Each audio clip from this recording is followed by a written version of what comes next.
বাপির সুন্দরবন ব্লগে তোমাদের স্বাগত। দেখো আজকে আমি আগের ভিডিওগুলি তোমরা তো দেখেই নিয়েছো যে আমি কীভাবে পৌঁছে গেছিলাম বোটে।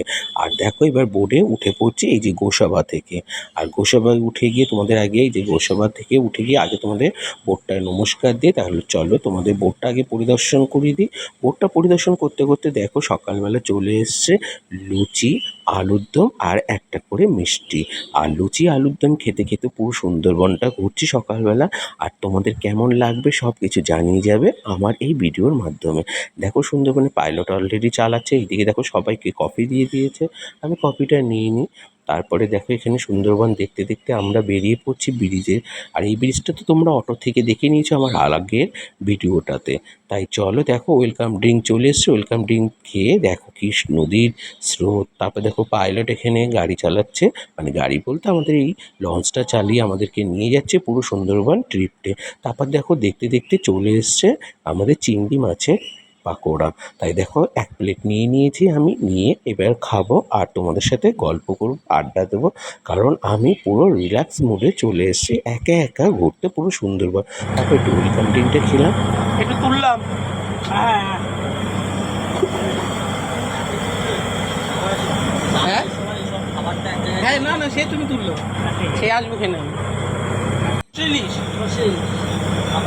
আর ওটা রুই, ওটা ভেটকি মাছ।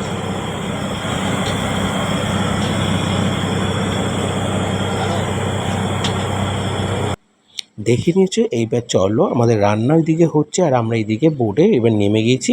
আমরা এখানে হ্যামিল্টন বাংলো আর এখানে রবীন্দ্রনাথের বাংলো আমরা দেখবো। তাই চলো এখানে পাড়ে আমাদেরকে নামিয়ে দিয়েছে আর আমাদেরকে ঘুরতে নিয়ে যাচ্ছে সাগর সংগ্রাম ট্রাভেলসের লোকজনেরা। তাই দেখো প্রচণ্ড বৃষ্টি পড়ছে আর বৃষ্টির মধ্যে বেরিয়ে পড়েছে সুন্দরবন ঘুরতে। খুবই সুন্দর উৎসব, কারণ ইলিশ উৎসব শুরু হয়ে গেছে। তারপর দেখো এখানে সাপেদের একটা চার্ট ছিল, খুবই সুন্দর, কোনটা বিষধর সাপ। তার দেখো এই যে বেকুম বাংলো চলে এসছে আর এখানে 10 টাকা করে টিকিট কেটে তোমাকে এন্ট্রি করতে হবে।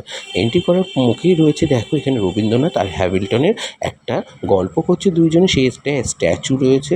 এই স্ট্যাচুটা আমরা দেখে সোজা আমরা চলে যাচ্ছি দেখো রবীন্দ্রনাথের বাংলোতে। এই যে দেখো দুইজনে গল্প করছে, সে একটা স্ট্যাচু ওরা তৈরি করে রেখেছে এখানে।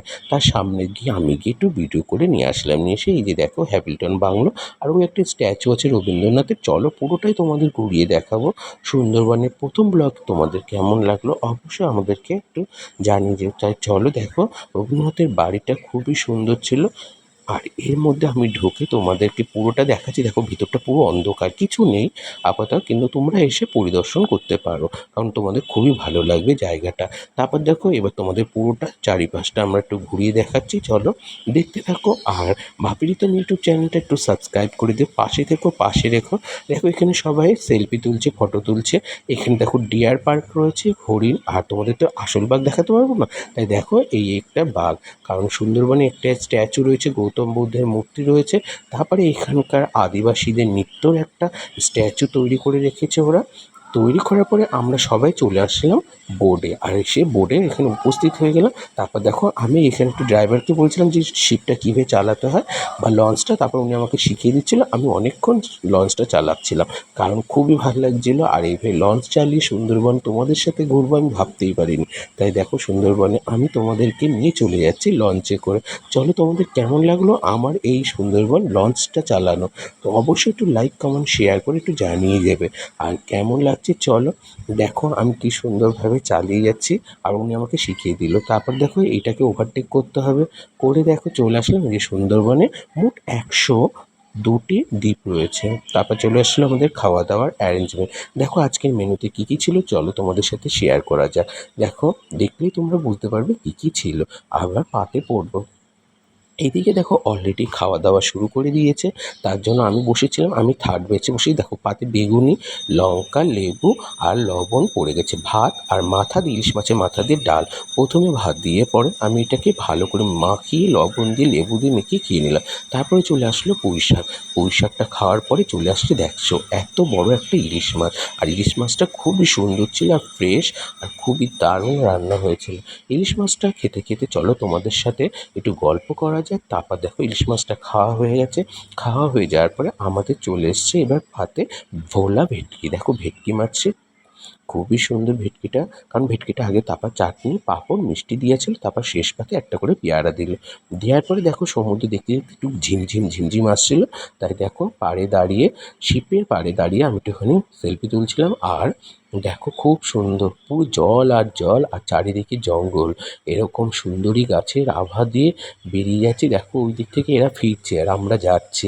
তারপর দেখো নেমে পড়লাম, এখন আমাদের নামিয়ে দিয়েছে পাখিরালয়, আর পাখিরালয় নেমে আমরা চলে আসলাম হোটেল মৈনাকে, কারণ আমাদের রিসর্টটা বুক ছিল হোটেল মৈনাকে। তাই চলো দেখো হোটেল মৈনাকে, আমাদের যে শিপে যারা ছিল সবাইকে আমাদেরকে রুম দিয়েছে হোটেল মৈনাক।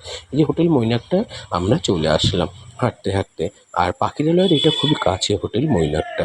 তারপর চলো তোমাদেরকে একটু রুমটা দেখিয়ে দিই, আর এটা খুবই পরিবেশটা দেখো কি দারুণ। এই যে হোটেল মৈনাকে খুবই সুন্দর। তাই দেখো এবার হোটেল মৈনাকে আমরা ঢুকে যাচ্ছি।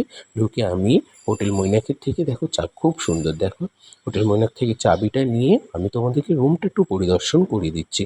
দেখো চাবি নেওয়া ডান হয়ে গেছে। এবার হোটেলের ভিতর দেখো, হোটেলটা খুবই সুন্দর।